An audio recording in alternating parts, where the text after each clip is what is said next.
नहीं बात भूल गया, पर जब मैं तेरे पास आया तूने मुझे जमा कर दिया।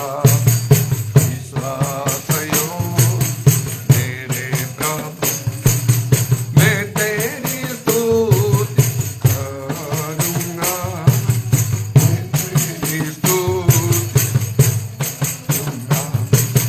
तू मेरा साचा साक्षी बना, विश्वास योग्य प्रभु तू, विश्वास योग्य प्रभु तू, सनातन का मेरा प्रभु, मैं तेरी स्तुति करूँगा।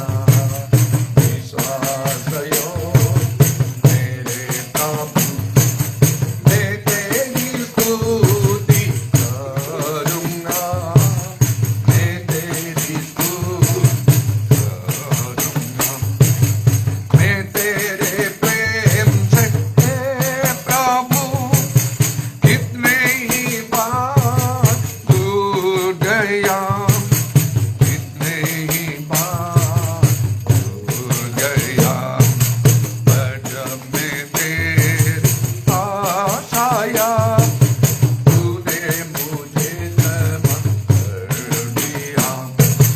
विश्वास योग मेरे प्रभु, मैं तेरी स्तुति करूँगा, मैं तेरी स्तुति करूँगा। विश्वास योग मेरे प्रभु, मैं तेरी स्तुति करूँगा, मैं तेरी स्तुति करूँगा। जारी इच्छा हुई प्रार्थना करूँ। Hallelujah hallelujah hallelujah praise the lord praise the lord praise the lord praise the lord praise the lord प्रभु तुम नाम धन्यवाद धन्यवाद धन्यवाद धन्यवाद धन्यवाद धन्यवाद ओ प्रभु तुम नाम धन्यवाद ये दिन ने तुम नाम धन्यवाद होचे hallelujah hallelujah hallelujah hallelujah hallelujah hallelujah बताए प्रभु समस्त भारत में को तुम लोग तुम नाम धन्यवाद होचे এবং प्रार्थना तुम सहायन का सुजोग तुम देला बोल तुम नाम धन्यवाद कारण अनेक लोग आज पृथ्वी चली जाइतो केते कारण बसत मात्र पद हम जीवित तुम रखेछ बोल तुम नाम धन्यवाद এবং নিজকে পরীক্ষা করিয়া पे সজাড়িয়া पे এবং তোমার দুষ্ট ধার্মিকতা কাজবা নিমন্তে এবং ওই সুযোগ তুমি দেওছ बोल तुम नाम धन्यवाद होचे hallelujah hallelujah hallelujah hallelujah hallelujah hallelujah নিজকে समस्त तुमके समर्पण करिछ मैं दया कर मान को समस्त पाप जो सब क्षमा कर वो तुम रक्त धोई परिष्कार कर उदर अवश्य खाला बंदर बल बरबा हालेलुया कारण प्रभु मान को पाप निमित्त और प्राणदान कुशल तुम देओ बोल तुम नाम धन्यवाद धन्यवाद धन्यवाद तो आमे जे परि विनष्ट अपने मात्र सुप्रजे प्रवेश कर बितुम ताकन को बलिदान तुम करिछ बोल तुम नाम धन्यवाद इदर बंदर बल बरबा hallelujah hallelujah hallelujah hallelujah hallelujah hallelujah hallelujah सर्वदा आमचे रक्त धोई परिष्कार हो तुम साहाय्य कर ईरावश्य खालबंदर बल पर हालेलुया छोटे छोटे विषय गुड़िक मध्य आम पड़ी न जीव तुम दया कर हालेलुया हालेलुया हालेलुया प्रभु तुम नाम धन्यवाद सम्मात्र समस्त विषय आम जीवन तुम इच्छा अनुसार आम जेपर कर तुम दया कर एवं तुम इच्छा जेपर मान जीवन साधन जेपर हे तुम साहाय्य कर हालेलुया हालेलुया हालेलुया एवं सेति आम योग्य एवं प्रस्तुत रखिब तुम साहाय्य कर उदरावश्य खालबंदर बल पर हालेलुया एवं पवित्र आत्मा कर प्रभु प्रभु कार्यक्रम बहुल व्यवहार कर तुम साहाय्य कर हालेलुया हालेलुया हालेलुया कारण पवित्र आत्मा को प्रदान तुम्हें कर जे कि हमको समस्त का सत्य प्रकट कराई नियंत्रित बोलते बना मत धन्यवाद इधर बत्तरी खाला वश्य खाला बंदर बल पर हालेलुया हालेलुया हालेलुया हालेलुया और तेरे को हालेलुया हालेलुया हालेलुया कारण प्रभु के नाम से जो को दिया चरित्र को बना मत धन्यवाद धन्यवाद धन्यवाद ओ तेरे को जे पर समथा था जे प्रिय आमे से प्रभु से सुजय शब्द बाहर कर तुम साहाय्य कर हालेलुया हालेलुया हालेलुया हालेलुया और दरबार कर सुजय मत आमे चाहिले मध्ये कोन प्रकार कर्म मध्ये करि पारिबु नै इधर बाबा पानी दर अवश्य खाला बंदर बल पर हालेलुया हालेलुया हालेलुया और तेरे को जे प्रेम संपूर्ण रूप तुम ठारे मन जे समर्पण कर तुम दया कर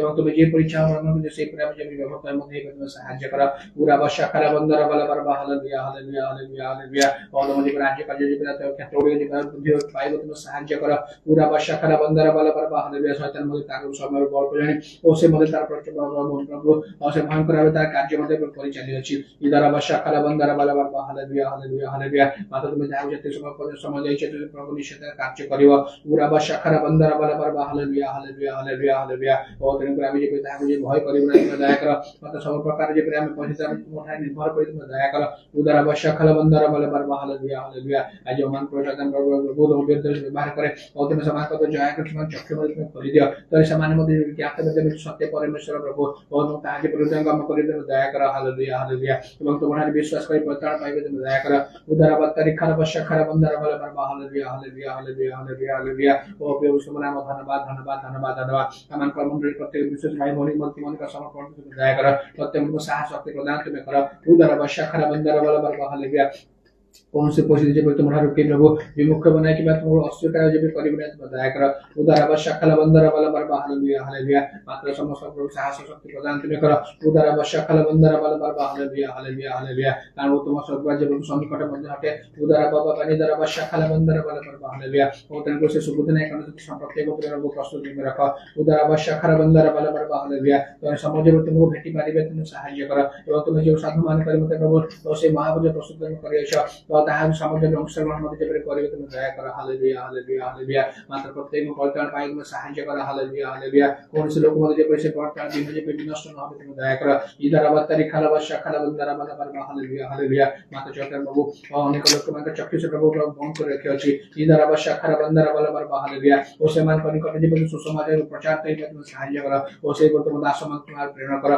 प्रत्येक जो मन में चाह से मन जेपरि फेलिबे तुम सहाय्य कर हालेलुया हालेलुया हालेलुया प्रभु तुम नाम धन्यवाद धन्यवाद और प्रभु ने चलते हम प्रभु और तुम सेवा जन करिया मोले तुम सुयोग दिए छ तुम नाम धन्यवाद धन्यवाद धन्यवाद धन्यवाद प्रभु जो वाक्य मुझे प्रभु मन कर दर के से वाक्य हो जे में और सर्वदा में जे केवल सुनिबो ताहा नहीं मात्र जाको जे में राज्य मत जे परिणत तुम दया कर और से वाक्य जे पर हम कर जे उत्तम बॉडी प्रभु में जे पर पड़िबो और तासे तुम हम प्रभु प्रभु अनुसार कर प्रस्तुत में कर तो हम समस्त वाक्य जे पर सफल जे पर को सहाय्य कर उदार बशा खरा बंदर बल हालेलुया हालेलुया कमान करबो तो मन रे जमान करबो असुस्थ पीड़ित प्रत्येक मन असुस्थ प्रदान तुम्हें करी आपरे पुनर्बार मन रे तुम संयुक्त तुम्हें कर उदार वर्षा खाल बंदर बार बार हालेलुया प्रत्येक आगे बढ़ी चलिए तुम्हें सहाय्य कर हालेलुया हालेलुया हालेलुया प्रभु तुम नाम धन्यवाद आरंभ शेष पर्यंत समस्त समबल तुम्हें कर समर्पण करी प्रार्थना बुझुन करे हम बोलछि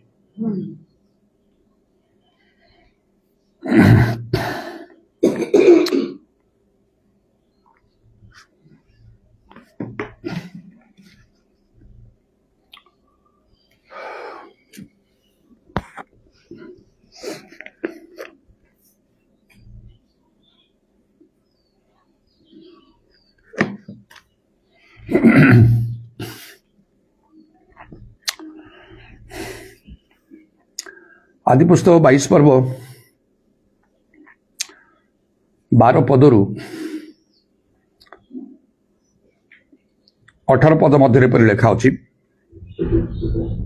11 पदरु 18 पद जाए पढ़ुची एपरी समय आकाश सदाप्रभु दूत तांकु डाकी कहले हे अब्राहम तमे से कहले देखंतु मो एठारे तमे से कहले तुम्हें से बालकर प्रतिकूल हस्त विस्तार कर ना ओ ता प्रति किछि कर ना कारण परमेश्वर प्रति तुम्हारा भय अच्छी यह आम बुझिलु जेहेतु तुम्हें आंब को आपणार पुत्र आपणार एकमात्र पुत्र देवाक ही असम्मत नहिल से तो अब्राहम अने अपना पछाड़े बुदार लतारे बधसंग गोटे मेष देखिले तर अब्राहम जाई से मेष को आनी अपना पुत्र बदले ताकू होम निमंते उत्सर्ग कले पुणी अब्राहम से स्थान नाम जिह्वाजिरी सदाप्रभु जगाइबे रखिले एणुक आज जाए लोके कहती पर्वत सदाप्रभु जगाइबे आ सदाप्रभु तो द्वितीय थर आकाश अब्राहम को डाकी कहले सदाप्रभु कहउछंती तुम्हें आंब को आपणार पुत्र आपणार एकमात्र पुत्र देवाक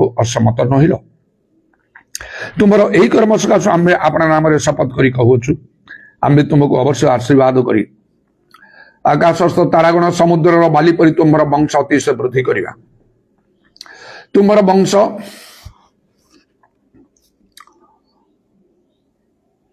शत्रुगणर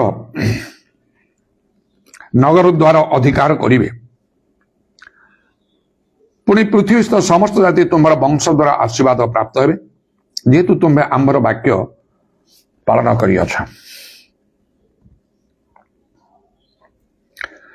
ईश्वरंकर वाक्य पालन करिबा केते उत्तम आउ केते महत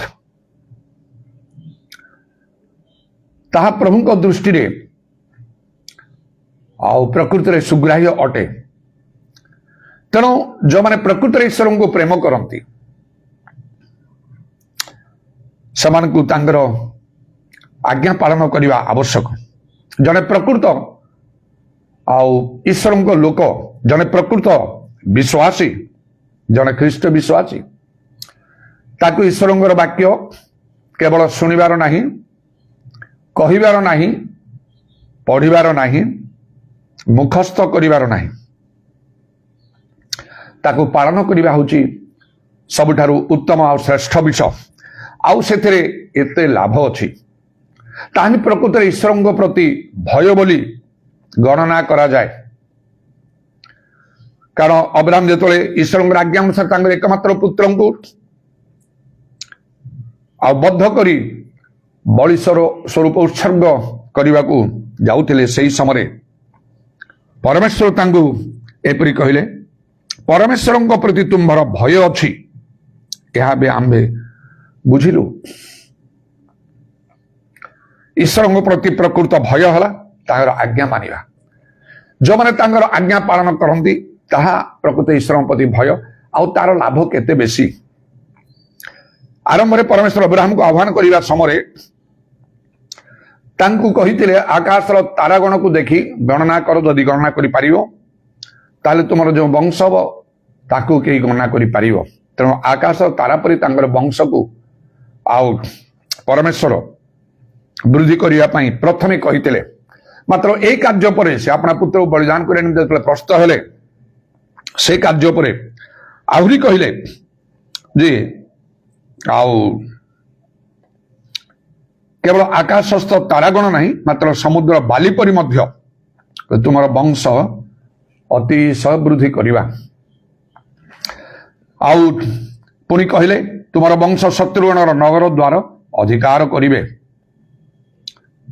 एवं जहा कहिथिले पुनर्बार ताकू पुनरावृत्ति करी कहले पुणी पृथ्वीस्थ समस्त जाति तुमर वंश द्वारा आशीर्वाद प्राप्त हेबे आउ से सब को एते दृढ़तार सहित से प्रकाश कले जे आउ परमेश्वर कहले आम्भे अपना नाम रे शपथ करी कहूअछु आउ से वाक्य सफल के चलला तो प्रभुंकर धन्यवाद हो आउ अनेक समय बड़ खुशी रे मु देखी थाए आउ से वीडियो गुड़िक अनेक समय सोशल मीडिया रे जेतोले सब दिया जाउची आउ से इस्राएल देशर विशेष विशेष स्थान गुड़िक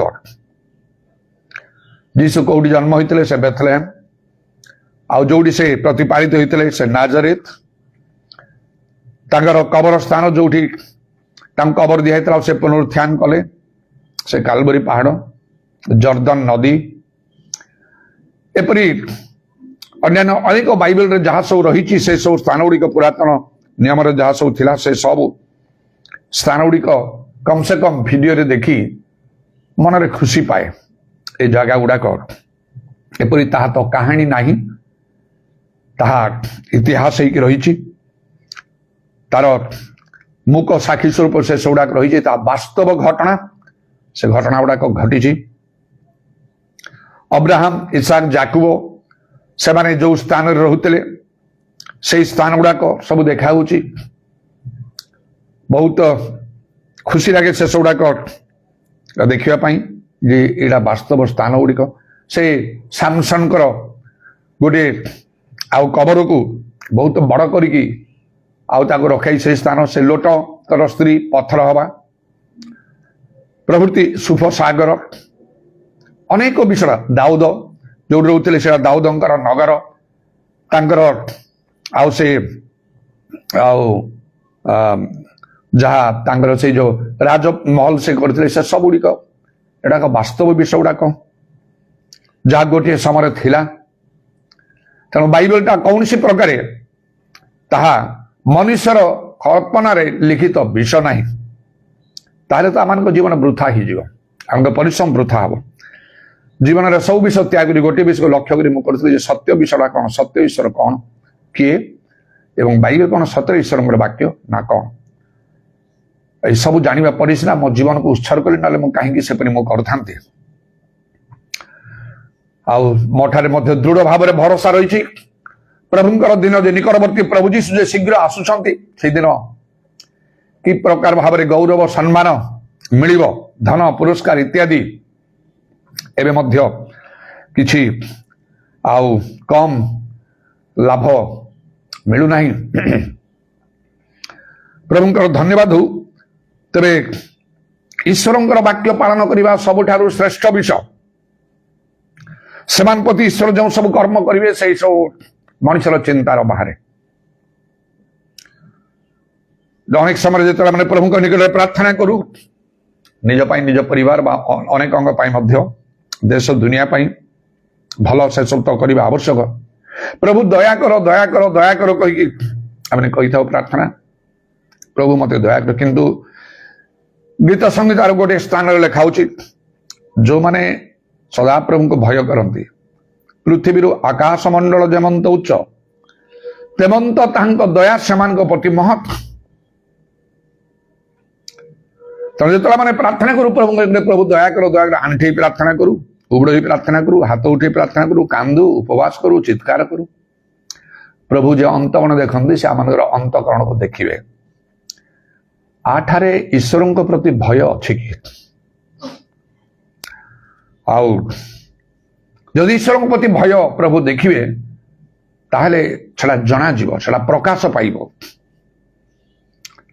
आउ जेपरी सेदिन अब्राहम से बेदी बनैले पुओ को बांधिले आउ शुएले बद्ध करने चाहते से प्रकार आमर कार्य द्वारा ता प्रकाश हम सेटा कौन ईश्वर वाक्य पालन करवा बाइबल कहूँ एटा मु करी प्रभु को लोक मैंने कहते मुझे मानिबी प्रभु आसिकी सब आम को कथा कहे ना कहती समय समय आउ अधिकांश भाव में प्रभु केमिति कथा कहे प्रभु को लोक मान द्वारा जो मान को से मनोनीत करिछंती अभिषिक्त करिछंती आह्वान करिछंती नियुक्त करिछंती पृथक करी जगतरु सेमान को द्वारा विशेष भाव में प्रभु कथा कहती सेमानकर कथा सब तो बाइबल लिखाई आदि पुस्तक रु मलाखी पर्यंत जहाँ लिखाला जमी माथ्यू मार्क लुक जोहन आ प्रकाशित वाक्य अनेक कथा जीसु आसी कहते सेमिति जीसु कही से कथा गुड़ाक बाइबल एत पुस्तक एंटायर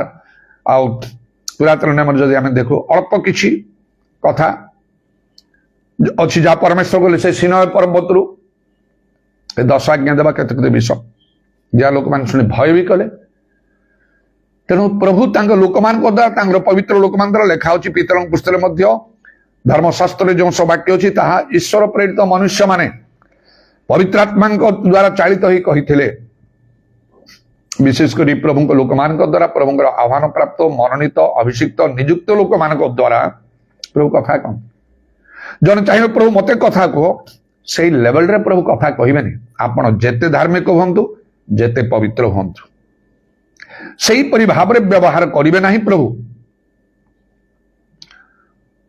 आउ जेपरी प्रभु लोक मान को व्यवहार करते मनोनीत लोक मान मशा द्वारा जो कार्य कले से क्या द्वारा है जीव संघ द्वारा ही नहीं मशा चलीगला जीव संघ द्वारा कार्य कले तथापि मशा अद्वितीय होकर रही लिखा मशा पर आउ कौन भविष्य वक्ता इस्राएल मध्य उठी ना एत पराक्रम शक्तिर सहित जो कार्य से कले बा मुखामुखी परमेश्वर सहित जो आलाप है एपरी आउ कौन सी भविष्य वक्ता उठिले ना प्रभु लोक मान को अद्वितीय करके रखिंट अनेक प्रभु लोक मैंने उठिले प्रभु को प्रेम कले भय कले आज्ञा मानिले आउ जीसु मध्य कले जदि मोर आज्ञा पालन कर मोर बंधु हम मात्र अब्राहम को जो सीधा सड़क परमेश्वर कहले बाइबल लिखा अब्राहम आमर बंधु एमती सीधा सड़क क्या कहना एक वचन व्यक्तिगत भाव बहु वचन कहले आउ से लाजार को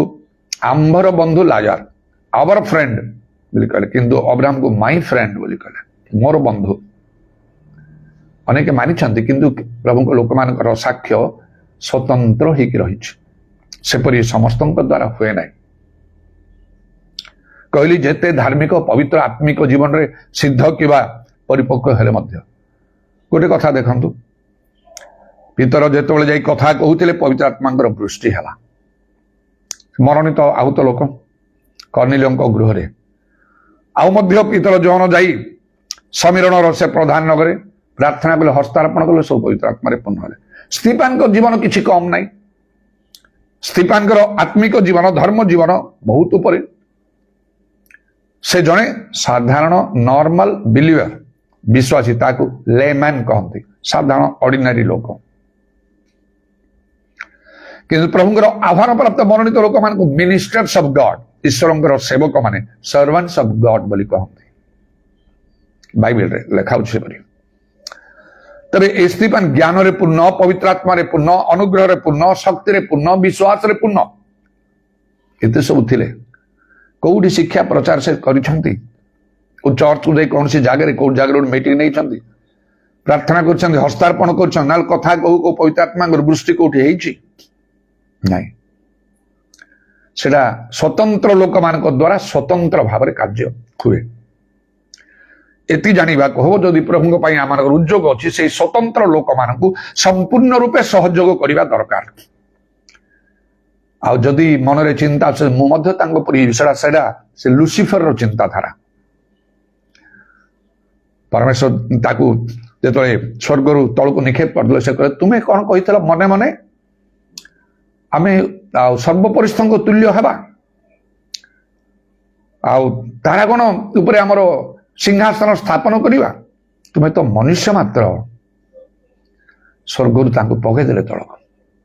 ସେପରି ନାହିଁ। ତେଣୁ ବହୁତ ସାବଧାନର ସହିତ ଚିନ୍ତା କରିବାକୁ ହବ। ପ୍ରଭୁ ମୋ ଜୀବନରେ କଣ ଚାହୁଁଛନ୍ତି, ମୁଁ କଣ କରିବି, ମୋ ସ୍ଥାନଟା କୋଉଠି? ଆଉ ଅନେକ ଲୋକ ସେମାନଙ୍କର କୌଣସି ଯୋଗ୍ୟତା ବି ନଥିବ, ମାତ୍ର ବହୁତ ସେମାନେ ଚିନ୍ତା କରନ୍ତି, ଯଦ୍ୱାରା କିଛି ବି କାର୍ଯ୍ୟ ହୁଏ ନାହିଁ। ବାହିକ ଭାବରେ ବହୁତ କିଛି ବିଷୟ ସେମାନେ କରିଯାଆନ୍ତି, ସେଇଟା ସେ ମ୍ୟାଚ୍ ଆଡୋ ଫର ନାଥିଂ ପରି ବହୁ ଆଡମ୍ବରରେ ଲଘୁ କ୍ରିୟା। ସବୁରୁ ନିବୃତ୍ତ ହୋଇ ବୁଦ୍ଧିର ସହିତ କାର୍ଯ୍ୟ କରିବା ଭଲ। ତେବେ ଆଉ ପ୍ରକୃତ ଈଶ୍ୱରଙ୍କ ପ୍ରତି ଭୟ ହେଲା ତାଙ୍କର ବାକ୍ୟ ମାନିବା। ତାଙ୍କ ପାଇଁ ସେ ଗୀତ ସଂଗ୍ରହ, ପୃଥିବୀରୁ ଆକାଶ ମଣ୍ଡଳ ଯେପରି ଉଚ୍ଚ ସେପରି ତାଙ୍କର ଦୟା ମହତ୍। ତିନି ଜଣଙ୍କ ବିଷୟରେ ସ୍ପଷ୍ଟରେ ବାଇବେଲରେ ଲେଖା ଅଛି। ଆହୁରି ମଧ୍ୟ କେତେ ଜଣ ଥିବେ ଯେଉଁମାନେ ଈଶ୍ୱରଙ୍କୁ ଭୟ କଲେ। ଏଇ ଅବ୍ରାହମଙ୍କର କଥା, ଆୟୁବଙ୍କର କଥା କୁହାହେଲା। ପରମେଶ୍ୱର ନିଜେ ବି କହୁଛନ୍ତି, ତାପରି ସିଦ୍ଧ ସରଳ ପରମେଶ୍ୱର ଭୟକାରୀ ଆଉ କୁପ୍ରିୟତା ଲୋକ ପୃଥିବୀରେ କେହି ନାହିଁ। ତୃତୀୟ ବ୍ୟକ୍ତି ଜଣେ ବିଜାତୀୟ ହେଲେ ମଧ୍ୟ କର୍ଣ୍ଣିଲିୟଙ୍କ ବିଷୟରେ କୁହାହେଲା। ସେ ଜଣେ ଭକ୍ତ, ସପରିବାରରେ ଈଶ୍ୱରଙ୍କୁ ଭୟ କରୁଥିଲେ, ସର୍ବଦା ପ୍ରାର୍ଥନା କରୁଥିଲେ, ଲୋକମାନଙ୍କୁ ବହୁତ ଦାନ ଦଉଥିଲେ ଆଉ ସର୍ବଦା ପ୍ରାର୍ଥନା କରୁଥିଲେ। ସେ ବି ଈଶ୍ୱର ଭୟକାରୀ ଜଣେ ଲୋକ, ଯିଏକି ପରିବାର ସହ ଭୟ କରୁଥିଲେ ବୋଲି। ତେବେ ତଥାପି ତାଙ୍କ ଭୟ ପରିବାର ମଧ୍ୟରେ ବହୁତ ଉପରେ। ଯଦି ବା ସପରିବାର ଭୟ କରୁଥିଲେ, ସେ କହି ବୁଝେଇକି, କାରଣ ପ୍ରଭୁଙ୍କ ଦୂତ ଯେତେବେଳେ ଦର୍ଶନ ଦେଲେ, କର୍ଣ୍ଣିଲିୟଙ୍କୁ ଦର୍ଶନ ଦେଲେ, ତାଙ୍କ ସ୍ତ୍ରୀକୁ ଦେଇନାହାନ୍ତି, ପୁଅକୁ ନାହିଁ କି ଝିଅକୁ ନାହିଁ, ତାଙ୍କ ଘର ଆଉ କାହାକୁ ନାହିଁ, କର୍ଣ୍ଣିଲିୟଙ୍କୁ ଦର୍ଶନ ଦେଇଥିଲେ। ହେ କର୍ଣ୍ଣିଲିୟ, ତୁମର ପ୍ରାର୍ଥନା ଦାନ ସବୁ ଉର୍ଦ୍ଧ୍ୱରେ ଈଶ୍ୱରଙ୍କ ଛାମରେ ଗ୍ରାହ୍ୟ ହେଇଛି। ତାପରେ ବାକି କାର୍ଯ୍ୟ ହେଲା। ତେଣୁ ଏ ତିନି ଲୋକଙ୍କ ବିଷୟରେ ଭଲ ରୂପେ ଲେଖା, ସ୍ପଷ୍ଟ ରୂପେ ଲେଖା, ଜଣେ ଈଶ୍ୱରଙ୍କୁ ଭୟ କରିଛନ୍ତି। ଆଉ ସେମାନଙ୍କ ପ୍ରତି ଈଶ୍ୱରଙ୍କର ଦୟା କିପରି ମହତ୍ ହେଲା। ପୃଥିବୀର ଆକାଶମାନ ଯେମନ୍ତ ଉଚ୍ଚତର ବୋଲି ଯୋଉ ଲେଖା ହେଇଛି ଗୀତ ସଂହିତାରେ। ଦେଖନ୍ତୁ ଅବ୍ରାହମଙ୍କ ପାଇଁ ପ୍ରଭୁ ଏପରି କଲେ। ଅବ୍ରାହମକୁ ଯାହା କହିଲେ, ତୁମର ଏକମାତ୍ର ପୁତ୍ରଙ୍କୁ ନେଇକି ତୁମେ ଆଉ ବଳିଦାନ କରିବ ଆମ୍ଭ ଦେଶରେ। ଅବ୍ରାହମ ଜାଣିଲେ ଯେ ସେଟା ହଁ ପରମେଶ୍ୱର କହିଲେ ସେମିତି କରିବା ପାଇଁ, ଆଉ ମତେ କରିବାକୁ ଅଛି, ତ ଗଲେ ସବୁ ବାନ୍ଧିକି ଜଷ୍ଟ ଛୁରୀ ଧରିଛନ୍ତି। ଆଉ ପରମେଶ୍ୱର ସେତିକି ନ କହିଥିଲେ ମାରି ଦେଇଥାନ୍ତେ ତାକୁ। ଗୋଟିଏ ଛୁରୀ ତ ସେ ଆଘାତରେ ମରିନଥାନ୍ତା, ବାରମ୍ବାର ବାରମ୍ବାର ମରିବା ପର୍ଯ୍ୟନ୍ତ ସେ ମାରିଥାନ୍ତା। ମଣିଷ ପ୍ରଭୁଙ୍କ ପାଇଁ ଏ କାର୍ଯ୍ୟକୁ କିଏ କରିବ? କୌଣସି ଗୋଟେ ରେସନାଲ ହ୍ୟୁମାନ ବିଙ୍ଗ ତ କରିପାରିବ ନାହିଁ, ଆଉ ସାଧାରଣ ଜଣେ ମଣିଷ ତ କରିପାରିବ ନାହିଁ। ଏଟା ଗୋଟେ ପାଗଳାମି ବୋଲି ଲୋକ କହିବେ। ପ୍ରଭୁଙ୍କ ପାଇଁ ମଣିଷକୁ ସେମିତି ଆଉ ପାଗଳ ହବାକୁ ପଡିବ, ନହେଲେ ଜଣେ ପ୍ରଭୁଙ୍କୁ ସନ୍ତୁଷ୍ଟ କରିପାରିନି। ପାଉଲଙ୍କ ମଧ୍ୟ କହିଲା, ବହୁ ବିଦ୍ୟା ତୁମକୁ ପାଗଳ କରିଛି। ସେ କହିଲା ନାଇଁ ନାଇଁ, ମୁଁ ପାଗଳ ନାହିଁ, ବୁଦ୍ଧିର କଥା ମୁଁ କହୁଛି, ସ୍ଥିର ବୁଦ୍ଧିରେ ମୁଁ ଆଉ ସୁବିବେକରେ ମୁଁ ସତ୍ୟ ବାକ୍ୟ ମୁଁ ସବୁ କହୁଛି କହିକି ସେ କହିଲେ। ସେପରି ଭାବରେ ନହେଲେ ଅବ୍ରାହମ ଗୋଟେ ପୁଅକୁ, ନିଜ ପୁଅକୁ ଗୋଟେ କେହି ସେମିତି କରିବ, ମାରିବ, ରକ୍ତାକ୍ତ କରି ସେ ମରିବା ପରେ ସେ ଚିଲଉଥିବ, ଚିତ୍କାର କରୁଥିବ, କେତେ ମାରିକି ତାପରେ ଗୋଟେ ଶତ୍ରୁକୁ ବି କରିବା ଏତେ ସହଜ ବି ହେଇନପାରେ। ତାପରେ ପୁଣି ତାକୁ ନିଆଁ ଜାଳିବ ସେ, ନିଆଁ ଜାଳି ରହିବାକୁ ହବ ସେଠି, ପଳେଇଲେ ତ ହବ ନାହିଁ, କାଳେ ଅଧା ପୋଡ଼ିକି ସେ ରହିଯିବ। ଭଲରେ ପଡୁନଥିଲେ ଆହୁରି ଆହୁରି ନିଆଁ ଜାଳିକି କାଠ ପକେଇକି ଭସ୍ମ ହବା ପର୍ଯ୍ୟନ୍ତ ଏମିତି ପାଗଳାମି ଏଇଟା। ସେମିତି ଆତ୍ମିକ ଭାବରେ ଯେତେବେଳେ ମତେ ମଧ୍ୟ ଅନେକ ଏପରି କହିବାକୁ ଲାଗିଲେ, ଶେଷରେ ସେ ଧୀରେନ ବାବୁ ଆଉ ଯେ ମତେ ସେଇ ମୁଁ ଯୋଉଠି ପବିତ୍ର ଆତ୍ମାରେ ପୂର୍ଣ୍ଣ ହେଲି ଆହା ପାଇଁ ଯାଇଥିଲି ସେଇ ଗଜପତି ଜିଲ୍ଲାର ଆଉ ସେ ଆରୁଦେଗିରିକୁ ସେ ଚର୍ଚ୍ଚକୁ ମତେ ଯିବାର ସେ ବନ୍ଦୋବସ୍ତ କଲେ। 44 ବର୍ଷ ପରେ ମୁଁ ଯୋଉ ଗଲି, ଆଉ ଯେତେବେଳେ 2 ଥର କରି ଶୀଘ୍ର ଶୀଘ୍ର ମତେ ଗ୍ରହଣ କଲେ ସେମାନେ ବିଶେଷ ମିଟିଂରେ। ଆଉ ସେତେବେଳେ ଯେପରି ଭାବରେ ମୁଁ ସବୁ ସମସ୍ତ ସାକ୍ଷ୍ୟ ଦେଇକି ପବିତ୍ର ଆତ୍ମାଙ୍କର କାର୍ଯ୍ୟ ମୁଁ ଆରମ୍ଭ କଲି। ମୁଁ କେବଳ କଥାରେ କହୁନି, ମୁଁ କାର୍ଯ୍ୟରେ କହୁଛି। ଯଦି କେହି ପ୍ରକୃତରେ ପବିତ୍ର ଆତ୍ମାଙ୍କର କାର୍ଯ୍ୟ ବୃଦ୍ଧି କରିବା ପାଇଁ କାହା ମନରେ ଅଛି, ମୋ ସହିତ ସହଯୋଗ କରନ୍ତୁ। ନିଜ କଥା ବଢେଇକି ମୁଁ କହୁନାହିଁ, କିନ୍ତୁ ମୋର ପ୍ରାକ୍ଟିକାଲ କାର୍ଯ୍ୟ। ଅନ୍ୟ ଜଣେ କିଏ ବିଶିଷ୍ଟ ଜଣେ ଲୋକ ମଧ୍ୟ ସେ କହିଥିଲେ ଅନ୍ୟମାନଙ୍କର ସମ୍ମୁଖରେ, ମୁଁ ସାରା ଇଣ୍ଡିଆରେ ବୁଲିଛି, ମାତ୍ର ତାଙ୍କ ପରି ପବିତ୍ର ଆତ୍ମାଙ୍କର କାର୍ଯ୍ୟ କରିବା ଜଣେ ବ୍ୟକ୍ତିଙ୍କୁ ମୁଁ ପାଇନାହିଁ। ମୁଁ ପ୍ରାକ୍ଟିକାଲି ଏପରି କାର୍ଯ୍ୟ କରେ। ଯଦି ଏହି ସହଜ ନ କରିବ କିଛି ନାହିଁ, କିଛି ଅସୁବିଧା ନାହିଁ, ମୋର କାର୍ଯ୍ୟ କେବେ ବନ୍ଦ ହବ ନାହିଁ। ମଣିଷ ଟୋଟାଲି ସହଯୋଗ ନ କଲେ ପ୍ରଭୁ ନିଜେ କାର୍ଯ୍ୟ କରିବେ।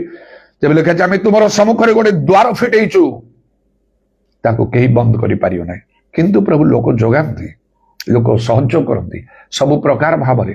ଦୂର ଦୂର ସ୍ଥାନକୁ ଗଲେ ଯିବା ଆସିବାର ବ୍ୟବସ୍ଥା କରିଦିଅନ୍ତି। ଯେତେବେଳେ ମୁଁ ଯାଉଛି ଆମମାନଙ୍କର ମନରେ ମଣ୍ଡଳ ଗୋଟିଏ ପାଖରେ କାରରେ ଗଲା ବେଳକୁ କଟକ ଗଲା ବେଳକୁ 6,000 ଟଙ୍କା, ଆସିଲା ବେଳକୁ 6,000 ଟଙ୍କା। ଗତ ଥର ଆଉ ଫେରିବା ସମୟରେ କମ୍ପିଟିସନ ପରେ ହେଲା, ସେ ପାଷ୍ଟର ସାମସଙ୍ଗଟା ମୁଁ ଦେବି, ମୁଁ ଆଗରୁ କହିଛି। ମୋର ସେ ସଡ଼ୁ ଭାଇଙ୍କ ଝଞ୍ଝନା ସେ ତାଙ୍କ ସାଙ୍ଗରେ ନାଇଁ ଆମ କାରରେ ଆମେ ଛାଡ଼ିବୁ ତାଙ୍କୁ। ମୁଁ ଯେତେ ପ୍ରକାର କଲି ପାଷ୍ଟର ବୁଝିଲାଣି, ନାଇଁ ହେଇପାରିବନି। ମୁଁ ଆଗରୁ କହିଥିଲି ଆପଣଙ୍କୁ ସ୍ୱପ୍ନ ଦର୍ଶନ ମୁଁ ଦେଖି ସାରିଛି, ମୁଁ ଆପଣଙ୍କ ଯିବା ସମୟରେ ମୁଁ ସେ କାର ଭଡ଼ାଟା ଦେବି। ମୁଁ କହିଲି ନେକ୍ସଟ ଟାଇମ୍ ଦେଖେ, ନାଇଁ ଭାଇନା ସେଟା ହେଇପାରିବ ନାହିଁ, ମୁଁ ଆସିବାଟା ଅନ୍ୟ ଜଣେ କେହି ନେଇପାରିବେ ନାହିଁ। ସେମାନେ ଅନେକ ଥର କରନ୍ତୁ, ମୁଁ କହିଛି ଏମିତି ଭାବରେ କରନ୍ତି। ମୁଁ ଯିବା ଆସିବା କରେ, ଯିବା ଆସିବା ବେଳକୁ 12,000 ଟଙ୍କାରୁ ଅଧିକ। ସବୁ ପ୍ରକାର ସହଯୋଗ ବ୍ୟବସ୍ଥା ବନ୍ଦୋବସ୍ତ। ଯେତେବେଳେ ସେଠି ମୁଁ ପରିବାର କାର୍ଯ୍ୟ କଲି ବାପ୍ଟିଷ୍ଟ ମଣ୍ଡଳୀ, ସହୋଦର ବାପ୍ଟିଷ୍ଟ ମଣ୍ଡଳୀରେ ଚର୍ଚ୍ଚରେ ମିଟିଂରେ ପବିତ୍ର ଆତ୍ମାଙ୍କର କାର୍ଯ୍ୟ କରିବା ଅସମ୍ଭବ। ଅସମ୍ଭବ ମାନେ ଅସମ୍ଭବ। କଥା କହିଲା ବେଳେ ତ ସେମାନେ କେତେ ସତର୍କ କରିଦେବେ ମୁଖ୍ୟ ଲୋକମାନେ। ଯେମିତି ଭୁବନେଶ୍ୱର ମତେ ଡାକି କରିଥିଲେ, ପ୍ରେଜ ଦ ଲର୍ଡ କରିବେନି, ହାଲେଲୁୟା କରିବେ ନାହିଁ, ଲୋକଙ୍କୁ ଠିଆ ହଉ କହିବେନି, ହାତ ଉଠାଏ କହିବେନି, ଅଲ୍ଟର କଲ୍ ଦେବେନି। ମେନ୍ ସ୍ପିକର କରିକି ମତେ ଡାକି 3 ଦିନ ମିଟିଂରେ ପାଷ୍ଟର, ପ୍ରେସିଡେଣ୍ଟ, ସେକ୍ରେଟାରୀ ଆସି ମୋ ସହିତ କଥାବାର୍ତ୍ତା କରୁଛନ୍ତି। ଭାବି ଦେଖନ୍ତୁ ଆପଣଙ୍କର ମୁଣ୍ଡ କଣ ହବ ସେତେବେଳେ। ଆପଣ ସେମାନଙ୍କୁ ଜବାବ ଦେଇପାରିବେ, ବୁଦ୍ଧିର ସହିତ କାର୍ଯ୍ୟ କରିପାରିବେ? ଏଇଟା ବଡ କଷ୍ଟକର। ଏଣ୍ଟାୟାର ଚର୍ଚ୍ଚକୁ ଓଲଟ ପାଲଟ କରିବେ, ସେତେ ଟ୍ୟାଲେଣ୍ଟ ନଥିଲେ କାମ କେବେ ହବ ନାହିଁ। ପ୍ରଭୁ ନିଜେ ସଙ୍ଗରେ ନଥିଲେ କାମ କେବେ ହେଇପାରେ। ମୁହଁ ଶୁଖିଯିବ ଆପଣଙ୍କର, ବୁଦ୍ଧି ଜ୍ଞାନ ହଜିଯିବ। ଏତେ ଲୋକଙ୍କ ଆଗରେ ଠିଆ ହେଲା ବେଳେ ଶିକ୍ଷିତ ଅଶିକ୍ଷିତ ଛୋଟ ବଡ ଏମିତି ସବୁରେ, ଭୁବନେଶ୍ୱର ପରି ସହର, କଟକ ପରି ସହର, ବଲାଙ୍ଗୀର ପରି ସହର, ବଡ ବଡ ସହର ମାନଙ୍କରେ ସବୁ ଠିଆ ହବା ସମୟରେ, ଅଡିଟୋରିୟମ ଗୁଡାକରେ ଆଉ ମିଟିଂ ନେବା ସମୟରେ, ପବ୍ଲିକ ମିଟିଂ କନଭେନସନରେ ସମସ୍ତଙ୍କ ଦୃଷ୍ଟିରୁ ଲୋକ କଣ କୋଉଠୁ ଆସିଛି, ତାର ସ୍ପିରିଚୁଆଲ ଲେଭେଲଟା କଣ, ବାକ୍ୟଟା କେମିତି କହୁଛି, କୁଆଡୁ ବୁଲଉଛି, ଆତ୍ମିକ ଲୋକମାନେ ଅନେକ ରହିଥିବେ। ଆଜ୍ଞା ପବିତ୍ର ଆତ୍ମାଙ୍କ କଥା କହିଲେ ନା, ଆପଣ ଯଦି କହିବେ ପବିତ୍ର ଆତ୍ମାଙ୍କ ତ ସବଜେକ୍ଟ ନାହିଁ, ମୁଁ କେମିତି କହିବି? ଆଜ୍ଞା ସବଜେକ୍ଟ ତ ସେମାନେ ଦେବେ, ଆପଣଙ୍କୁ ତ ବୁଲେଇବାକୁ ପଡିବ ନା। ସବଜେକ୍ଟ ସେମିତି ଆପଣ ଘୁରେଇକି ଆଣିବେ, ନ କହିଲେ କେମିତି ହବ? ବୁଦ୍ଧିର ସହିତ କରିବାକୁ ନା, ସବୁକୁ ଟ୍ୟାଲେଣ୍ଟକୁ ୱାଚ କରୁଥିବେ, ସାକ୍ଷ୍ୟ ଗୁଡିକରେ ଶୁଣୁଥିବେ। ଭଲ ସାକ୍ଷ୍ୟ ଗୁଡା କହିଲେ କହିବେ ଆପଣ ଏତେ ଉପରେ ଅଛନ୍ତି, ଜାଣିଦେଲେ ଯେ ସେମାନଙ୍କ ହୃଦୟକୁ ମୁଁ ଜିତିଦେଲି। ତାପରେ ପ୍ରାକ୍ଟିକାଲ କାର୍ଯ୍ୟ ହେବାର ଅଛି, ପବିତ୍ର ଆତ୍ମାଙ୍କର ବୃଷ୍ଟି ହେବାର ଅଛି, ଶିକ୍ଷା, ପ୍ରଚାର, ଗୀତ, ପ୍ରାର୍ଥନାରେ ସବୁ ଲିଡ୍ କରି ଲୋକଙ୍କୁ ଉତ୍ତେଜିତ କରିବାକୁ ଅଛି। ମ୍ୟୁଜିସିଆନ୍ସ ମାନଙ୍କୁ ସେମିତି କହିକି ସେମାନଙ୍କୁ ଉତ୍ତେଜିତ କରିବାକୁ ଅଛି। ଗୀତ ବୋଲା ହଉଥିବ ସେମିତି, ପ୍ରାର୍ଥନା କରୁଥିବେ, ଉଚ୍ଚ ସ୍ୱର କରୁଥିବେ, ପବିତ୍ର ଆତ୍ମା ବୃଷ୍ଟି ହଉଥିବ, ସୁସ୍ଥ ହଉଥିବେ, ଆଶ୍ଚର୍ଯ୍ୟକର୍ମ ହଉଥିବ। ଏତେ ଭାବରେ ସବୁ କାର୍ଯ୍ୟ କରିବାକୁ ହୁଏ। ସହଜରେ କିଛି ନାହିଁ। ମୁଁ ଏଇଟା ଜାଣିଛି, ମୁଁ କହିଲି କିଛି ସେଗୁଡାକରେ କାମ ନାହିଁ। ମୁଁ କହିଲି ସ୍ୱତନ୍ତ୍ର ଲୋକମାନଙ୍କୁ ସ୍ୱତନ୍ତ୍ର ଭାବରେ ପ୍ରଭୁ ବ୍ୟବହାର କରିବେ। ସମସ୍ତେ ସେଇ ସମାନ ହବାଟା ଅସମ୍ଭବରୁ ଅସମ୍ଭବ। ତେଣୁକରି ତ ପିତର କହିଲେ ସେ ଆଉ ସେ ସିମୋନ ଯେ କୁକର୍ମ କରୁଥିଲା ଯେତେବେଳେ କହିଲା ଟଙ୍କା ବି ଯାଚିଗଲା ମତେ ସେ ଦାନ ଦିଅନ୍ତୁ ଯାହା ଉପରେ ହସ୍ତାର୍ପଣ ପବିତ୍ର ଆତ୍ମା ପାଇବ। ସେ କହିଲେ ଏଥିରେ ତମର ଅଂଶ କି ଅଧିକାର ତମର ନାହିଁ, ତମର ଏଇ ଦୁଷ୍ଟତାରୁ ମନ ପରିବର୍ତ୍ତନ କର, ନଚେତ ତମ ଉପରେ ଦଣ୍ଡ ଆସିବ। ସେ ଭୟ କରିଗଲେ ମୋ ପାଇଁ ପ୍ରାର୍ଥନା କରୁ ଯେପରି ଯାହା ସବୁ କହିଲେ ମୋ ପ୍ରତି ଏଇଟା ଘଟିବ ନାହିଁ। ତେବେ ପ୍ରଭୁଙ୍କ ନାମର ଧନ୍ୟବାଦ ହଉ। ତେଣୁ ଏଇ ଯୋଉ ଲୋକମାନେ ଏପରି ବିଶେଷ ଲୋକମାନେ କାହିଁକି ଏମାନେ ଯୋଉମାନେ ପାଇଁ ପ୍ରଭୁ ବିଶେଷ ଭାବରେ କାର୍ଯ୍ୟ କରନ୍ତି, ଏମାନେ ଈଶ୍ୱରଙ୍କର ବାକ୍ୟ ପାଳନ କରନ୍ତି, ଯାହା ପ୍ରଭୁ କହନ୍ତି ତାହା କରନ୍ତି, ମଣିଷର କଥାରେ ଚାଲନ୍ତି ନାହିଁ, ନିଜର ସୁବିବେଚନାରେ ଆଉଜି ପଡନ୍ତି ନାହିଁ, ଜୀବନ ଚାଲିଯିବ ପଛକେ, ସବୁ ସାକ୍ରିଫାଇସ କରିବେ ପଛକେ, ପ୍ରଭୁଙ୍କର ଇଚ୍ଛାରୁ ହଟିବେ ନାହିଁ। ପ୍ରଭୁ କହୁଛନ୍ତି ଆଜି ମଧ୍ୟ ଦାଉଦଙ୍କ ପରି ଲୋକମାନଙ୍କୁ ଯେ ଆମର ମନର ମତ ଲୋକ ହବ।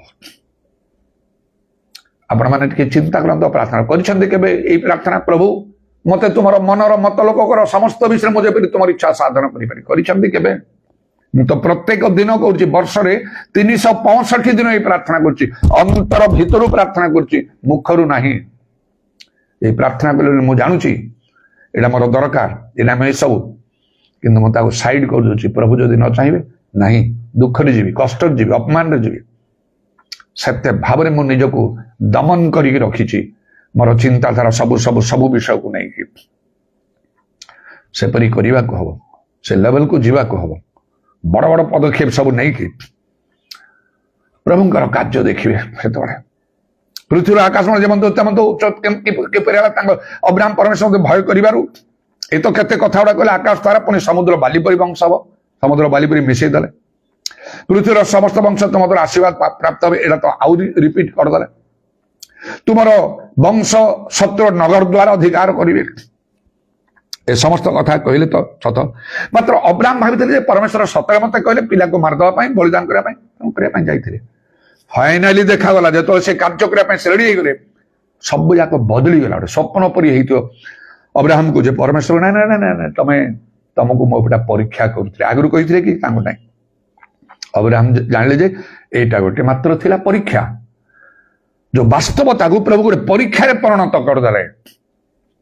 ମାରିବା ଦରକାର ନାହିଁ, ଗୋଟେ ମେଷ ପାଖରେ ଯୋଗେଇ ଦେଲେ, ଈଶ୍ୱରଙ୍କ ଠାରେ ମୁଖାପେକ୍ଷା ନାହିଁ। ଅବ୍ରାହମ ପରି ଲୋକ ଆଜି ପ୍ରଭୁ ଖୋଜୁଛନ୍ତି, ମତେ ଖୋଜୁଛନ୍ତି, ଆପଣମାନଙ୍କୁ। ଏ ଖାଲି ଶୁଣିଲେ କିଛି ଲାଭ ନାହିଁ, ସେପରି କାର୍ଯ୍ୟ କଲେ ସେଥିରେ ଲାଭ ଅଛି। ଆଉ ମୁଁ କାର୍ଯ୍ୟ କରିବା ପାଇଁ ପ୍ରାଣପଣ ଉଦ୍ୟମ କରି ଚାଲୁଛି। ଏଇଟା ଖାଲି ମୁଁ ନିଜେ କହୁନି, ଦିନେ ସ୍ୱପ୍ନରେ ବି ମତେ ପ୍ରଭୁ ଦେଖେଇଛନ୍ତି।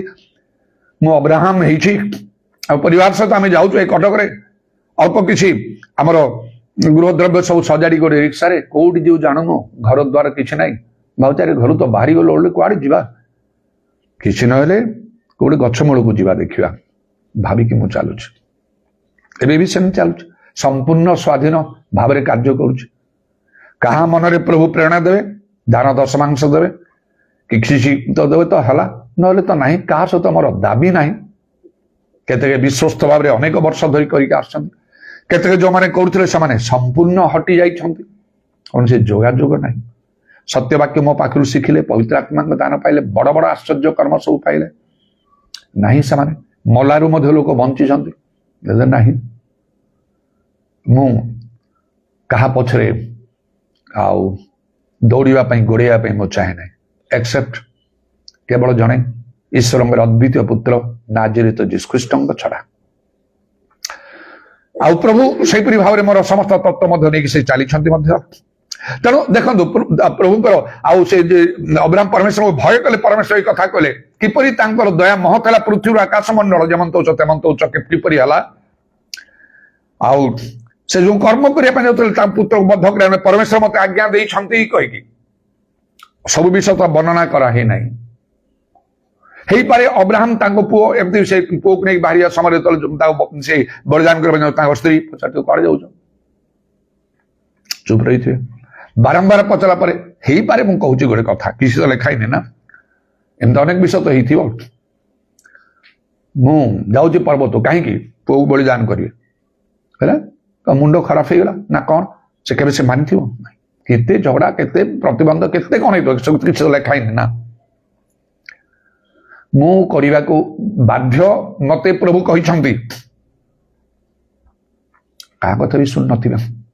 ଯେତେ ଯାହାହେଲେ ମଧ୍ୟ ସେ ଚାଲିଛନ୍ତି, ସିଧା ଆସି ପହଞ୍ଚନ୍ତି, କାହା କଥା ଶୁଣନ୍ତି। କେତେ ଅଶାନ୍ତି, କେତେ ବିଶୃଙ୍ଖଳା, କେତେ କଣ ହେଇଥିବ। ପର ମୁହୂର୍ତ୍ତରେ ମଧ୍ୟ ଏଇ କଥା ହୁଏତ ଜଣା ପଡିଥିବ, ତା ସ୍ତ୍ରୀ ସହିତ ଅଶାନ୍ତି ହେଇନଥିବ। କିଏ ପସନ୍ଦ କରିବେ ଏ କଥା? ପ୍ରଭୁଙ୍କ ଲୋକମାନଙ୍କୁ ଏମିତି କାର୍ଯ୍ୟ କରିବାକୁ ଯେ ପ୍ରକୃତିରେ ପ୍ରଭୁଙ୍କୁ ଭୟ କରେ, ତାଙ୍କର ଆଜ୍ଞା ମାନେ କାହା କଥା ସେ ଶୁଣିପାରିବ ନାହିଁ। ପୁରୁଷ ସ୍ତ୍ରୀର ନାହିଁ, ସ୍ତ୍ରୀ ପୁରୁଷର ନାହିଁ, ପିଲାମାନେ ବାପା ମାଙ୍କର ନାହାନ୍ତି, ବାପା ମା ପିଲାଙ୍କର ନାହାନ୍ତି, ବନ୍ଧୁ ବନ୍ଧୁର ନାହିଁ, କେହି କାହା କଥା ଶୁଣିପାରିବ ନାହିଁ। ପ୍ରଭୁ ଯେତେବେଳେ କଥା କହନ୍ତି ସେଇଟା ସେ ମାନିବାକୁ ବାଧ୍ୟ। ଯେତେ ଦୁଃଖ ଆସୁ, ଯେତେ କଷ୍ଟ ଆସୁ, ଯେତେ, ସେଇଟା ଈଶ୍ୱରଙ୍କ ପ୍ରତି ଭୟ। ଖାଲି ଟିକେ କାନ୍ଦି ଦେଲେ, ଆଣ୍ଠେଇକି ଟିକେ ପ୍ରାର୍ଥନା କଲେ ସେଟା ସବୁ କିଛି ନାହିଁ। ସେଟା ପ୍ରାକ୍ଟିକାଲ ବିଷୟ ହଉଛି ଈଶ୍ୱର ଭୟ, ତାଙ୍କର ଆଜ୍ଞା ସବୁ ପାଳନ କରିବା। ତେଣୁ ସେ ଆସିଛନ୍ତି ଏପରି କଣ ନା, ପରମେଶ୍ୱର କହିଛନ୍ତି ମତେ, ମୁଁ ଯାଉଛି। ଆଉ ଫାଇନାଲି ପ୍ରଭୁ କହିଲେ, ଜଣେଇଦେଲେ ଏଇଟା କେବଳ ଗୋଟେ ପରୀକ୍ଷା ଥିଲା ଅବ୍ରାହମ, ଏଟା ଗୋଟେ ପରୀକ୍ଷା ଥିଲା। କେମିତି ବଦଳିଗଲା। ତା ପୁଅକୁ ସେ ବଳି ଉତ୍ସର୍ଗ କରିବା ପରେ ଗୋଟେ ମେଣ୍ଢା ତାକୁ ଉତ୍ସର୍ଗ ଲେଖାଯାଇଛି, ତେଣୁକରି ସେଇ ସ୍ଥାନ ନାମ ଜିହୋଭା ଜିରି ଲେଖା ହେଲା। ସଦାପ୍ରଭୁ ଯୋଗେ କର। ଯେତେବେଳେ ମୁଁ ଆସିଲି ପ୍ରଥମେ ସେଇ ଚର୍ଚ୍ଚ ଅଫ ଗଡ୍ ଇନ୍ ମଗରରେ ମୁଁ ଗିଜା ଯେତେବେଳେ ଆଟେଣ୍ଡ କରିବାକୁ ଲାଗିଲି, ମୋ ବଡ ମା ପୁଅ ଭାଇମାନେ ଥିଲେ, ସେମାନଙ୍କ ସଙ୍ଗେ କିଛି ସମୟ ରହିଲି। କାହାକୁ ଆଉ ବାକି ତ ଜାଣିନି, କେମିତି ମୁଁ ରହିବି, କଣ ଟିକେ ଖାଇବି ପିଇବି, କେମିତି ମୁଁ ଚଳିବି। ତ ଆଉ ସେ ଚର୍ଚ୍ଚ ଆଟେଣ୍ଡ କରୁଥିବା ପେଟିନସାର ଜଣେ ବୟସ୍କା ସ୍ତ୍ରୀ ଲୋକ, ସୂର୍ଯ୍ୟ ନିବାସ କହିକି ତାଙ୍କ ଘର, ଆଉ ସେ ମାଉସୀଙ୍କ ନାଁ ମୋର ମନେ ନାହିଁ। ମୋର ସାକ୍ଷ୍ୟ ଶୁଣି ବହୁତ ଖୁସି ହେଇକି ସେ କହିଲେ, ମୋର ଗୋଟେ ଛୋଟ ରୁମ୍ ଅଛି, ଆସ ରହିବ। ସେଠି ରହିଥିଲି, କାନ୍ଦି କାନ୍ଦି ପ୍ରାର୍ଥନା କରିଥିଲି।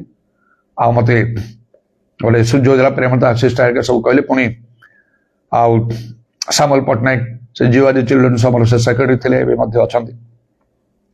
ମୁଁ ସେଠି କହିଲି, ଯାଅ ସେଠି ସେମାନଙ୍କୁ ଆଉ ସେ ଇଣ୍ଟରଭ୍ୟୁ ଫେସ୍ କଲି। ବଡ ବଡ ଲୋକମାନେ ଥିଲେ ସେଇ ସମୟରେ, ମାନପାତ୍ର କି ସୁତାହାଟର ଆଉ ସେ ହାଇକୋର୍ଟର ରିଟାୟାର୍ଡ ଜଜ୍ ସେ ଥିଲେ, ଏମାନେ ସବୁ ସେ କମିଟି ମେମ୍ବର୍ସ। ମୋର ଇଣ୍ଟରଭ୍ୟୁ ନେଲା ପରେ ମୁଁ ଯେତେବେଳେ ସେଠି ଗଲି, ଆଉ ସେଠି ଦେଖିଲି ଲେଖା ହେଇଛି ଜିହୋଭା ଜିରି ଚିଲଡ୍ରେନ୍ସ ହୋମ୍। ମୁଁ ମତେ ଚମକି ପଡିଲା, ପିଲା କହିଲେ ଜିହୋଭା ଜିରି। ସେଠି ତ ବୁଝିପାରିଲି, ବାଇବେଲ ପଢିବାକୁ ଆରମ୍ଭ କରିଥିଲି ପରିବର୍ତ୍ତନ ପରଠାରୁ। ବିଶେଷ ଜିହୋଭା ସଦାପ୍ରଭୁ ଯୋଗେଇବେ, ତାମାନେ ପ୍ରଭୁ ଯୋଗେଇଛନ୍ତି। ଏସବୁ ଅନୁଭୂତିରେ ପ୍ରଭୁ ମତେ ନେଇଛନ୍ତି। ଆପଣମାନଙ୍କୁ ମଧ୍ୟ ସେପରି ଭାବରେ ନେବା ପାଇଁ ଚାହାନ୍ତି। ତାଙ୍କର ଦୟା ପୃଥିବୀ ଆକାଶ ଯେମନ୍ତ ତେମନ୍ତ ଉଚ୍ଚତର ହବ। ଆପଣ ଖାଲି ବସି ପ୍ରାର୍ଥନା କଲେ ଯଥେଷ୍ଟ ନାହିଁ, ଆଣ୍ଠେଇ ପ୍ରାର୍ଥନା କଲେ ଯଥେଷ୍ଟ ନାହିଁ, କାନ୍ଦିଲେ ହବ ନାହିଁ, ଉପବାସ କଲେ ହବନି, ପରଭାଷା କହିଲେ ହବ ନାହିଁ। ଈଶ୍ୱରଙ୍କୁ ଭୟ କରନ୍ତୁ। ଈଶ୍ୱରଙ୍କୁ ଭୟ କରନ୍ତୁ, ତାଙ୍କର ଆଜ୍ଞା ସବୁ ମାନିବାକୁ ହବ। ତେଣୁ ଯୀଶୁ କହିଲେ, ଯଦି ମତେ ପ୍ରିୟ ମୋର ଆଜ୍ଞା ସବୁ ପାଳନ କର। ଯେତେ କଠିନ ଆଜ୍ଞା ମାନିବାକୁ ହବ, ନହେଲେ ପ୍ରଭୁଙ୍କ ଦୟା ପାଇବେ ନାହିଁ। କହିବେ ସେମିତି, ପ୍ରଭୁ କରିବେନି। ଯଦି କରିବେ ତ ସେ ଗୀତ ସଂହିତା କରୁଛି, ପୃଥିବୀରୁ ଆକାଶ ମଣ୍ଡଳ ଯେମନ୍ତ ଉଚ୍ଚ। ପିଲାଟାକୁ ମାରିଦେଲା ପରେ ମାର ତ ଦେଇଥାନ୍ତେ, ନିଆଁରେ ତ ଜାଳିଥାନ୍ତେ, ତାପରେ ଅବ୍ରାହମ କଣ ହେଇଥାନ୍ତେ? ମଣିଷ ତ କେଜାଣି ପାଗଳ ହେଇଯାଇଥାନ୍ତେ ପରା। ଯାବଜୀବନ ସେ ଦୁଃଖ କଣ ମନରୁ ଯିବ? ହେଇଥାନ୍ତା। କିପରି ପ୍ରଭୁ କାର୍ଯ୍ୟ କରନ୍ତି, ବିଷ ବଦଳେଇ ଦିଅନ୍ତି ତାଙ୍କୁ ଯୋଉମାନେ ଭୟ କରନ୍ତି। ଆଜି ବି ସେପରି ପ୍ରଭୁ କାର୍ଯ୍ୟ କରିବା ପାଇଁ ଚାହାନ୍ତି। ଆଉ ଆୟୁବଙ୍କ ବିଷୟରେ ଲେଖା, ସେ ବି ତାଙ୍କ ପରି ଆଉ ପରମେଶ୍ୱର ଭୟକାରୀ, ସିଦ୍ଧସଳ ପରମେଶ୍ୱର ଭୟକାରୀ ପୃଥିବୀରେ କେହି ନାହିଁ। ବୃଥା ହେଲାଣି। ଗୋଟେ ସମୟରେ ଶୟତାନ ପ୍ରଭୁଙ୍କୁ ଅନେକ କଥା କହି ତାଙ୍କୁ ପରୀକ୍ଷା ସେ ପଗଲା, ତାଙ୍କର ସର୍ବସ୍ୱ ଚାଲିଗଲା। 7 ପୁତ୍ର 3 କନ୍ୟା, ଅତି ବଡ ପରିବାର, ସବୁ ଚାଲିଗଲା। ଭୟଙ୍କର ରୋଗଗ୍ରସ୍ତ ହେଲା। ମାତ୍ର ଯେହେତୁ ସେ ଈଶ୍ୱରଙ୍କୁ ଭୟ କରୁଛନ୍ତି, ଶୟତାନର କାର୍ଯ୍ୟ ପରୀକ୍ଷା ସରିଲା ମାତ୍ରକେ ପ୍ରଭୁ ଏପରି କଲେ ଯେ 2 ଗୁଣ ତାଙ୍କୁ ଦେଲେ। ପୁଣି 7 ପୁତ୍ର 3 କନ୍ୟା, ଆଉ 2 ଗୁଣ କରି ତାଙ୍କୁ ଦେଲେ। ପୂର୍ବ ସମ୍ପଦର 2 ଗୁଣ କରି ଦେଲେ। କାହିଁକି? ପରମେଶ୍ୱରଙ୍କୁ ଭୟ କରିବା ହେତୁ। ଆମେ ସବୁବେଳେ ହୁଏତ ବାଇବେଲ ପଢୁଛୁ, ପ୍ରାର୍ଥନା କରୁଛୁ, ଗିର୍ଜା ଯାଉଛୁ, ଦାନ ଦଶମାଂଶ ଦଉଛୁ, ଆଉ କିଛି କିଛି କାର୍ଯ୍ୟ ଗୁଡାକ ଆମେ କରୁଛୁ। ଭଲ କଥା ସେଗୁଡାକ କରିବା ଆବଶ୍ୟକ, ଜାରି ରଖିବା ଦରକାର, ବନ୍ଦ କରିବା କଥା ନାହିଁ। ମାତ୍ର ଈଶ୍ୱରଙ୍କ ପ୍ରତି ଭୟ ଅଛି କି? ପ୍ରଭୁ ଦେଖୁଛନ୍ତି। ତାହେଲେ ତାଙ୍କର ଦୟା ପୃଥିବୀ ଆକାଶ ଯେମନ୍ତ ତେମନ୍ତ ସେ କରିଥାନ୍ତେ, କରୁନାହାନ୍ତି, କରିବେ ନାହିଁ। ଆମର ଅନେକ ପ୍ରାର୍ଥନା ସେ ଦୟା ଆଣିବନି ଆମଙ୍କ ପାଇଁ। ପ୍ରଭୁଙ୍କୁ ଭୟ କରିବାକୁ, ଭୟ କରିବା ଅର୍ଥ ହେଲା ତାଙ୍କର ଆଜ୍ଞା ପାଳନ କରିବା। ଯେହେତୁ ପରମେଶ୍ୱର ଆଉ ସେ ଅବ୍ରାହମକୁ ସେତେବେଳେ ପୁଣି କଣ କହିଲେ, ଆଉ ସେ 18 ପଦରେ ଲେଖା ହଉଛି, ସେ ଆଦି ପୁସ୍ତକ 22:18, ପୁଣି ପୃଥିବୀସ୍ଥ ସମସ୍ତ ତୁମର ବଂଶ ଦ୍ୱାରା ଆଶୀର୍ବାଦ ପ୍ରାପ୍ତ, ଯେହେତୁ ତୁମେ ଆମ୍ଭର ବାକ୍ୟ ପାଳନ କରିଅଛ। कौन परमेश्वर आम को यही कथा कहे तुम्भे आंबर वाक्य पालन कर कथा आम को कहे आम विषय यहाँ केते बड़ गुरुतर साक्ष्य हम आउ जने परमेश्वर भयकारी हेले से जो कर्निलिय मु कहली से जने भक्त सपरिवार ईश्वर को भय करते लोक मान को बहुत दान दौले सर्वदा प्रार्थना करुले तेणु परिवार सह से ईश्वर को जड़े भय कर लोक तेणु प्रभु दया प्रति केते महत है यीशु कथा प्रथम शुणुंट पवित्र आत्मा पाई केते क्षुधा तृषा दरकार मुझे जानी केमती मु क्षुधित तृषित होगी पवित्र आत्मा पाई बाइबल रे केते विषय अच्छी आज्ञा सब जो मैंने मानती से पवित्र आत्मा दियंती कही प्रेरित 5:32 लिखा मात्र स्वर्गदूत दर्शन द्वारा कर्निल को कहले जदि स्वर्गदूत दर्शन द्वारा कर्निल को कही न था कर्निल पितर को डाकी न था पितर जो कथा कहे तुम समस्त परिवार परित्राण पाइब एत धर्म कर्म कर परित्राण प्राप्त नहीं कि विनष्ट ही था एवं केते परिश्रम करने को पड़े पवित्र आत्मा कार्य करने पवित्र आत्मा कार्य अतिशय वृद्धि सब बेले से वर्षर 365 दिन मु प्रार्थना लगी रही अधिक अधिक भाव पवित्र आत्मा कार्य बढ़ी कारण पवित्र आत्मा कार्य न बढ़िले कटक ना लोक बदले ना ओडिशा ना भारत ना कौटी लोक बदले कहीं बदलिबार ना नामधारी ख्रीस्टियान होकर रहिबे नाम जीवित प्रकृत में मृत हेबे आउ तेबे एते परिश्रम करने पड़े मु जाने मीटिंग गुड़ाक नवा समय केते परिश्रम बुद्धि ज्ञान सबू खटे सिद्धता पवित्रता सबू प्रकार विषय रखी नले प्रभु कार्य करेंगे ना मन मध्य अधर्म को आदर कले प्रभु मो कथा शुणे ना यही छटपट ही प्रचार कर शिक्षा तो किसी कार्य हेनी परमेश्वर कहले से दिन आमल भविष्य मनुष्य बाह्य रूप देखे सदापुर अंतरण देखती आपको आम अग्राह्य कलु तार सर दीर्घता दृष्टिपात कर ना एमती करदे केते कौन करने को पड़े तो प्रभुकर धन्यवाद हो आईपरी भाव में तेरे पितर जो आसी कथा कहू कहू पवित्र आत्मा दृष्टि कौ वाक्य मानी माने कौन कर जानी ना पवित्र आत्मा दृष्टि समस्त यहाँ वाक्य सफल हुए क्या नीति नियम बाहर सब हो गला ये प्रेरित मैंने 100 कोटी जन जीशु माँ से अच्छा केते दिन से धरी प्रार्थना कर पवित्र आत्मा पाए आसिले पवित्र आत्मा प्रतिज्ञा अनुसार केते दिन लगी जीशु निज कहले जदि कहीं तृषित मन से पान एम पाखे कि ना कर्णियों गृह लोक मान प्रथम शुणु पवित्र आत्मा दृष्टि गोटे लोक द्वारा केते लोक उद्धार पाइले गोटे लोक जो जीवन ठीक है द्वारा अनेक लोक उद्धार पाए निज लोक परिवार लोक वंश गोष्ठी लोक माने एवं आउरी अनेक निज जीवन को ठीक करने दरकार ना कि ना प्रोफेशनल हेले किसी लाभ ना वृत्तिगत प्रचार कर शिक्षा द्वारा ये कम कर से सब किसी कार्य नहीं तेणु प्राक्टिकल विषय मान देखा हम तेणु से प्राक्टिकल विषय मान देखा आम प्राक्टिकल लोक प्राक्टिकल लोक केमी वाक्य पालन बाइबल जहाँ कहूँ प्रभु जहाँ कहते एक्जाक्ट से काम से प्रभुकर कार्य देखिए ईश्वर ठारे मुखापेक्षा ना पृथ्वी आकाश मंडल जेमंत उच्च तेमंत तांकर दया महत जो माने तांको भय करती भय कर ईश्वर को भय कर प्रकृत विषय है वाक्य पालन करिया आपण सेपरी करंतु वाक्य पालन करंतु आपन को परीक्षा करब लिखाई गोटे गोटे सब नीरव बसंत निज को परीक्षा कर देखु कौ वाक्य मु मानुची कौ वाक्य मु मानु ना मु 100 गुण अच्छी ना 60 गुण अच्छी ना 30 गुण अच्छी प्रभु आपन को सुजोग देइछंती जदि बदली जिवे पवित्र आत्मा आज वर्तमान मध्य कथा कहउछंती मो मुख द्वारा आपन को कारण प्रभु मते पवित्र आत्मा पूर्ण करी अभिषिक्त करी नियुक्त करी कार्य लगे रखछंती तेणु जदि बदलवाई चाहते वाक्य ग्रहण करूँ निज को परीक्षा करूँ वाक्य पालन करूँ जहाँ असाध्य किसी ना जे मागे भाव अत्यधिक साधन करपारती से आपण से समान कार्य बा सेपरी कार्य करेंगे जहाँ जेपरी अब्राहम आयुब कर्निल करते अनेक प्रमुख लोक मैंने जो मैंने विषय जदि सीधा सड़क लिखाई ना भय करते ईश्वर को किंतु अनेक अच्छा दानियल से तो राजा कहले हे महाराज आपणकर कौन सी क्षति करना मोर ईश्वर दृष्टि मोर निर्दोषता देखागला हितोपदेश गोटे स्थान लेखा जो ईश्वर भय करते से कुक्रिया त्याग करते मोर निर्दोषता देखा ईश्वर देखिले मत परीक्षा जो मो निर्दोष आपणकर भी मुझे क्षति करे प्रभुंर केते महदया है सिंह अर्थ पकड़ा इमिडिएटली प्रभु दूत पठे सिंह मान मुख बंद कर मुक्त करदे से बंधु मैंने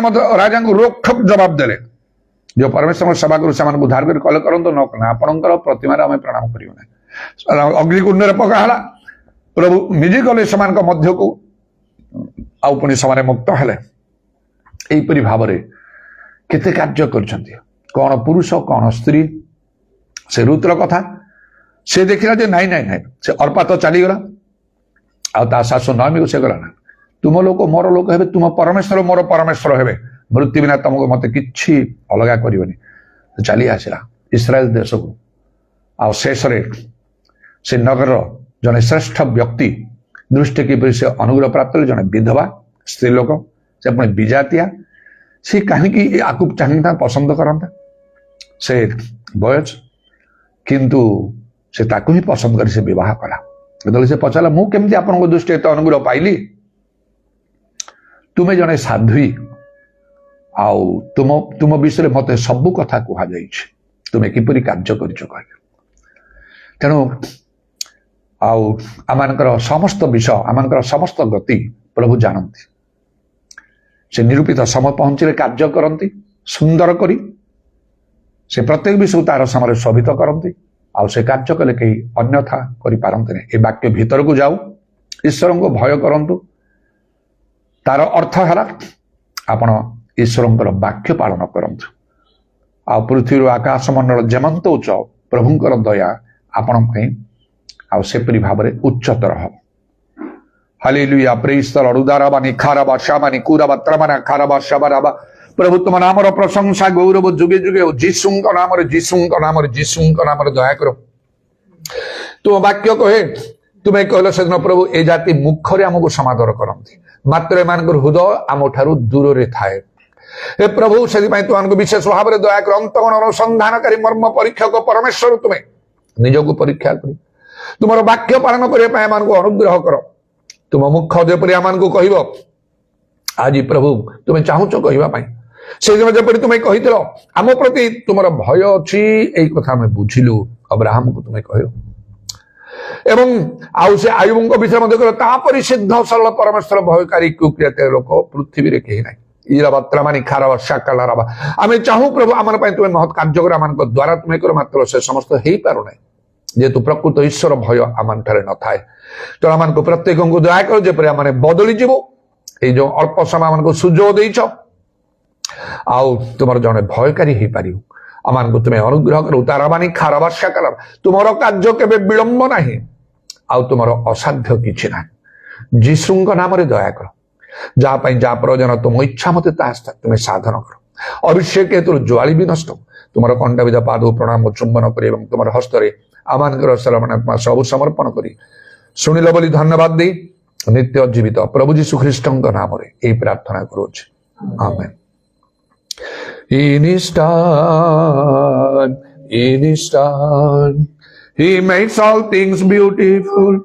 In his time, Lord, please show me every day as you are teaching me that you do just what you say in your time, in your time, in your time. You make all things beautiful in your time. Lord, my life to you I bring. May a song I have to sing be to you a lovely thing in your time, in your time, in your time. पिता ईश्वर प्रेम प्रभु जीशु ख्रीष्ट अनुग्रह पवित्र आत्मा सहायता प्रभु जीशु गौरवमय पुनरागमन पर्यंत आम समस्त सहवर्ती हो।